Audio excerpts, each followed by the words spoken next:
सुप्रभात। Humanities bye विकास आर्या में आप सभी का स्वागत है। राजनीति विज्ञान कक्षा 12 पाठ संख्या 1 शीत युद्ध का दौर, लेक्चर नंबर फर्स्ट। इस अध्याय में हम पढ़ने जा रहे हैं शीत युद्ध के बारे में। वे कौन कौन सी परिस्थितियाँ थी, कौन कौन से कारण थे जिसके वजह से शीत युद्ध आरंभ हुआ, इस लेक्चर में हम पढ़ेंगे। इससे पूर्व हम जानने का यह प्रयास करेंगे कि द्वितीय विश्व युद्ध के बारे में, किस प्रकार द्वितीय विश्व युद्ध के बाद से परिस्थितियाँ उत्पन्न हुई और शीत युद्ध होने की संभावना बढ़ी। तो आइए सबसे पहले इस लेक्चर में हम पढ़ने जा रहे हैं कि द्वितीय विश्व युद्ध कब से कब तक चला, फिर मित्र राष्ट्र धुरी राष्ट्र कौन है, द्वितीय विश्व युद्ध के क्या कारण थे, जर्मनी के साथ भाई कैसा बुरा व्यवहार किया गया, तानाशाही शक्तियों का जन्म हुआ कौन सी, तो वो तानाशाही शक्तियाँ थी जिनका प्रादुर्भाव हुआ द्वितीय विश्व युद्ध के दौरान, ये पढ़ेंगे। और विश्वव्यापी आर्थिक मंदी के बारे में, द्वितीय विश्व युद्ध का क्या कब आगाज हुआ, द्वितीय विश्व युद्ध का अंत कैसे हुआ, इन सभी चीज़ों का हम क्रमवार अध्ययन करेंगे। उसके बाद परमाणु बम और अमेरिका के संदर्भ में, फिर उसके आलोचक और समर्थकों के बारे में पढ़ेंगे कि जो हिरोशिमा और नागासाकी पर परमाणु बम गिराया गया अमेरिका के द्वारा, तो कुछ लोग इसके समर्थन में थे और कुछ लोग इसके आलोचना में थे। द्वितीय विश्व युद्ध के क्या परिणाम और निष्कर्ष थे, इन सभी बातों को हम इसमें क्रमवार चर्चा करेंगे। आइए तो सबसे पहले द्वितीय विश्व युद्ध पर प्रकाश डालें।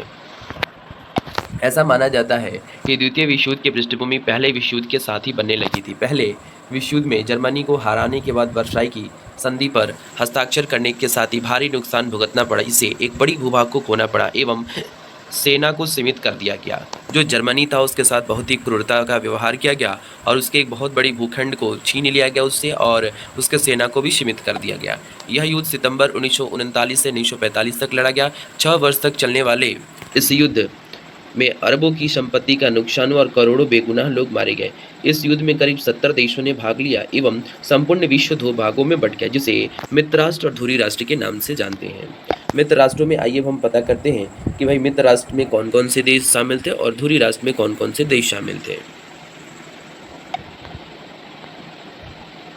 मित्र राष्ट्र में हमारे अमेरिका, सोवियत संघ, ब्रिटेन, फ्रांस थे। वही धुरी राष्ट्र में जर्मनी, जापान और इटली, ये तीनों देश शामिल थे।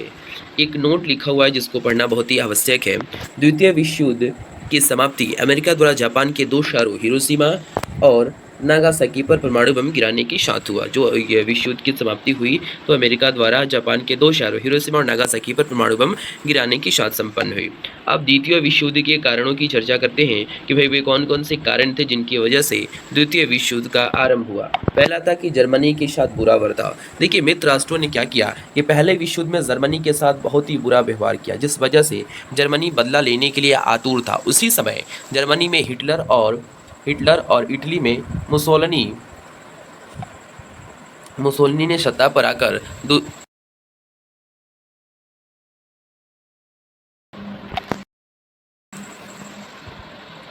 थोड़ा टेक्निकल फॉल्ट हो गया।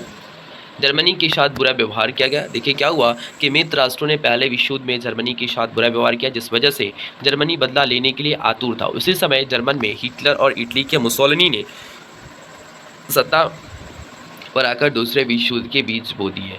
अब तानाशाही शक्तियों का जन्म। उस समय सभी देश अपनी अपनी शक्तियों को बढ़ाने में लगे थे। तभी हिटलर और मुसोलिनी दोनों कट्टर तानाशाही बनकर उभरे।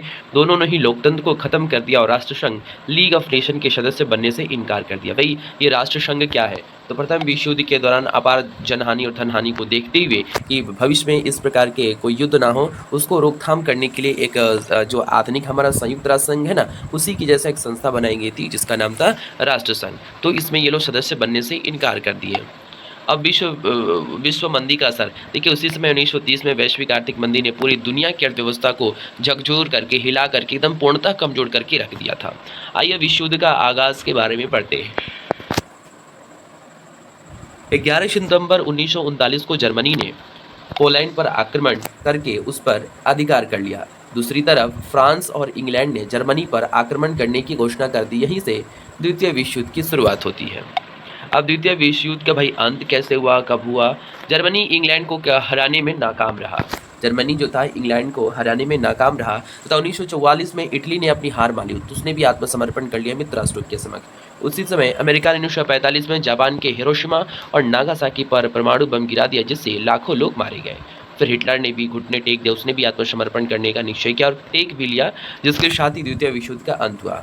अब आइए भाई, जो परमाणु बम गिराया गया अमेरिका पर, उसके बम और अमेरिका से क्या संबंध है।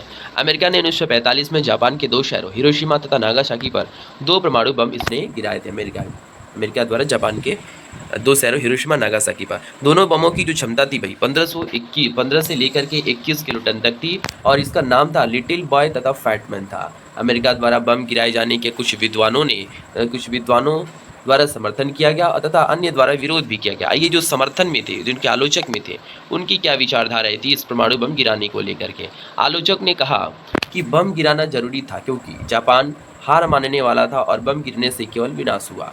इस हमले का मुख्य उद्देश्य अमेरिका द्वारा शक्ति प्रदर्शन था। आलोचक ये बोलते हैं कि इस हमले का मुख्य उद्देश्य था कि अमेरिका द्वारा शक्ति, यानी अपने आप को अमेरिका दिखाना चाहता था कि मैं सभी देश विश्व में सबसे शक्तिशाली देश हूँ। और समर्थकों का देखिए भाई अब क्या कहना है। समर्थकों ने कहा कि आगे होने वाली हानि को रोकने के लिए बम गिराना जरूरी, यानी आगे और भी ज़्यादा अपार जनहानि और धन हानि ना हो, इसी को रोकथाम करने के लिए, पूरे विश्व को दहला देने के लिए इस प्रकार की घटना को अंजाम किया गया अमेरिका के द्वारा। अब भाई, द्वितीय विश्व युद्ध के क्या परिणाम हुए। पहला था कि जन व धन की अत्यधिक भय हानि। कहीं भी हम ये इतिहास हमारा गवाह है कि कोई भी अगर युद्ध होती है तो अपार जनहानि और धन हानि दोनों होती है। अमेरिका एवं सोवियत संघ के शक्ति के रूप में उदय दो ऐसे देश हुए जो अमेरिका और सोवियत संघ, ये दो विश्व की दो सबसे बड़े देश बनकर के उभरे। संयुक्त राष्ट्र संघ की स्थापना, जो कि वर्तमान में जो हमारा संयुक्त राष्ट्र संघ है, जिसका मुख्यालय अमेरिका में है, जो कि संपूर्ण देश को क्या करता है, ये नियंत्रित करता है कि कोई भविष्य में कोई विश्व युद्ध जैसा युद्ध ना हो जाए। साम्यवादी प्रवृत्ति में वृद्धि हुई, शीत युद्ध का आरंभ हो जाता है, उपनिवेशवाद का पतन और यूरोप के राजनीतिक मानचित्र में भाई परिवर्तन आना शुरू हो जाता है। अब इसके क्या निष्कर्ष थे। इस युद्ध ने भयंकर तबाही मचाई, जिसे आज की जापान में देखा जा सकता है। जापान में गिरे परमाणु बम के निशान मिटे नहीं हैं, आज भी वैसे के वैसे वो कहीं गड्ढे, कहीं समतल, पूरे कहीं बैरल लैंड हो चुके हैं।